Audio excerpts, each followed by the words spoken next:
Amma çalışın çox yeyin. Nə qədər çox yesəniz, bax elementar bir şeylər deyil. Məsələn, görürsünüz ki, dərisi solğun, elə bir soyuqluyub. Bax, belə bir insan görmüsünüz. Bax, bu insana deyin gündə 1-2 dənə, 3 dənə nar yesin.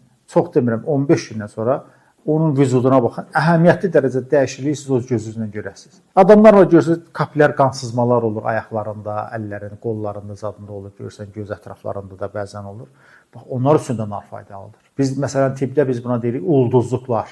Bax, onlar üçün də nar faydalıdır. Bax, məsələn, görmüsünüz, yaşlı adamlar da gedir, bu dəqiqə cavanlarda da var, gedir, emirti elətdirir, hamısında işemik ocaqlar, gliotik ocaqlar və bir sıra belə şeylər əmələ gəlir. Bunlar bizim gələcəkdə bizim beyin xəstəliyi əmələ gəlməsinin yavaş-yavaş ilkin addımlarıdır. Sonra bir də görürsünüz ki, artıq əvvəllər o yaşlılarda olurdu, 60 yaşında qulaqda küy olurdu, səs olurdu. İndi artıq o qədər cavanlaşmış. Mən bir də görürsən, 30 yaşında adam gəlir deyir, qulağımda küy var, səs var. Bax, bunların hamısı bizim beyin qan dövranımızın pozulduğu nəticələridir. Bax, qulaqda küydür, cingildəmədir, başda səsdir. Bunlardan əziyyət çəkən insanlar bol nar yesin. Niyə?